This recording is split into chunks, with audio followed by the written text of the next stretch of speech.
guys, it's your girl Stephanie. Welcome and welcome back to Quilting Beauty and Books, my corner of YouTube. I pray that you and your family are all doing well today and that you enjoyed today's video. I'm coming to you again with another mini review, this time on 2 books. I don't have them in physical form, but I did read them through the library. I use an app called Libby. It is an amazing app. It's a good way to borrow audiobooks and actual physical books from your local library without having to go to the library, okay? I did a buddy read with these 2 books with my girl Monique over at the Ginger Librarian, and I am telling you guys, it was so fun. Now, I already told you guys about how I felt about, Amish books. and I have to admit that I judged the Amish book community off of that one book that I read, and I'm about to stick my foot in my mouth because these books have changed my views on reading books from the Amish, or about the Amish, I should say. These books are murder mystery and they all have to do with quilting. So that's how she got me in. But the books were so cute. They were good. They were clean.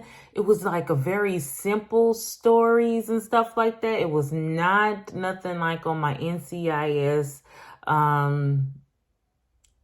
level or anything like that. Nothing on a BAU level. Nothing like that. But these are just simple, wholesome, just good, fun, clean reads. These books are a part of a series. The first book I'll be placing right here. It is called Plainlymurder. It was so cute. It was about a woman who died, and prior to her death, her son had died, and she did not believe he just happened to fall off of a roof during a barn raising. And it's like, if anybody knows anything about the Amish and the barn raisings, anybody going up on that roof, they know the true protocol of what and what not to do while up on that roof. So because he had been experienced, she just couldn't fathom the fact that her son just fell off the roof.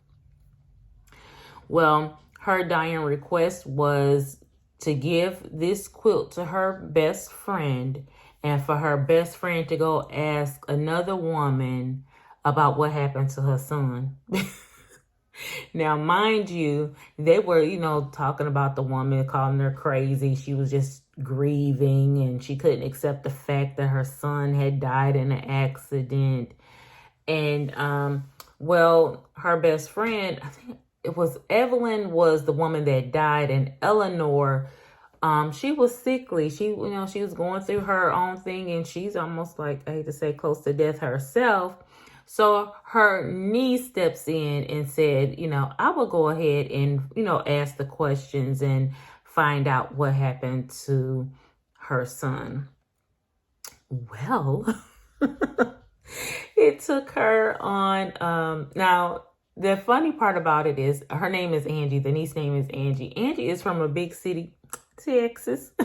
She's from Texas, and she's in this little Amish town, and she's sticking out like a sore thumb, and she is in this humongous SUV, and the comedy around it was just really, really cute. And then she has a little dog, a Frenchie, whose name is Oliver, who's just like a human, who's puppy dog that, is not like a human in some kind of way, And she sets out and, tries to solve really what happened to Eric while he was on the roof and what caused his death. The next book was Murder, Plain and Simple. It was a continuation. Now, Angie has the quilt shop. Her aunt did go ahead and leave her the quilt shop. And and it was a guy, his name was Joseph. He was like, you don't got no business being over here. You know, you're nothing but an Englisher and all that kind of stuff. And he felt that because it was on his land that shop was his, and that she didn't have a deed to the place and all this kind of stuff. So what happened, a murder ended up taking place inside the quilt shop. Child, let me tell you, if I had a quilt shop, it would have been devastating to find somebody dead up in my mess, okay? A murder had taken place, and she needed to find out because, you know, she became suspect. And she was like, I'm about to help this sheriff figure out what the heck is going on. And he kept telling her, stay out of my business, stay out of my investigation. And she was like, I'm the one getting, being accused of this. No, sir. It was so cute. And like I said, it was so clean. I really, really enjoyed the ease of reading this book. So, again, she went on and kept getting herself into mess after mess after mess. And then she got a hold with this man named Danny. Girl, it was so funny. Danny was a mess. He was like... He was doing that actually in a book. These books are so good where you can actually picture people doing things. And that was one of the things I pictured him doing because how they described it. So it was really nice. And again, a lot of quilting lingo in here. Especially like when they're talking about quilting blocks and stuff like that. I enjoyed that.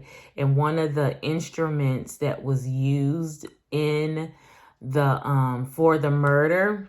Oh, let me go get mine. I have to go get mine so I can show it to you guys. Hold on one second. Okay, I'm back. I can share this part with you because if you decide to read it, you're gonna want to know what the heck they're talking about. This was the murder weapon, okay?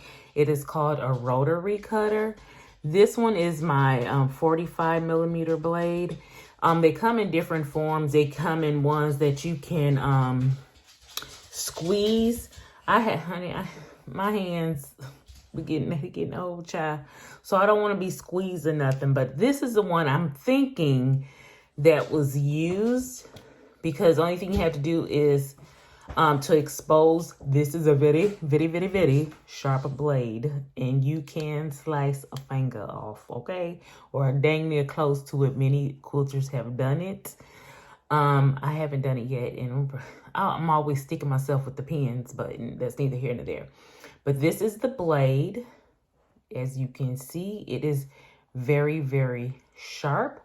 And I have it in 3 different sizes. So I don't think, of course, that this can be the murder weapon. So I'm thinking it's either this size or my big daddy, my 60 millimeter one. And as you can see how big that blade is and how sharp it is, honey, yes.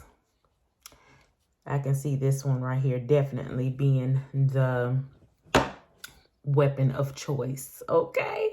So I just wanted to share that with you guys. If you are interested in these 2 books or in this series, if you're looking for something good, just clean, simple, not something that you have to do a lot of thinking with and all this kind of stuff, not like the books that I have read in the past, like the ones that me and Nay read. This is just something, you know what? This is a Sunday sit down and chill read kind of book, okay? I do recommend them. I really, really do. I am so happy that I'm able to get into the Amish community books with knowing that there are some out there that I will enjoy reading, and you will too. That's all I have for the mini reviews. I hope you enjoyed. Go ahead and like and share the videos. Go follow me over on Goodreads and over on Instagram, both with the handles Quilting Beauty and Books.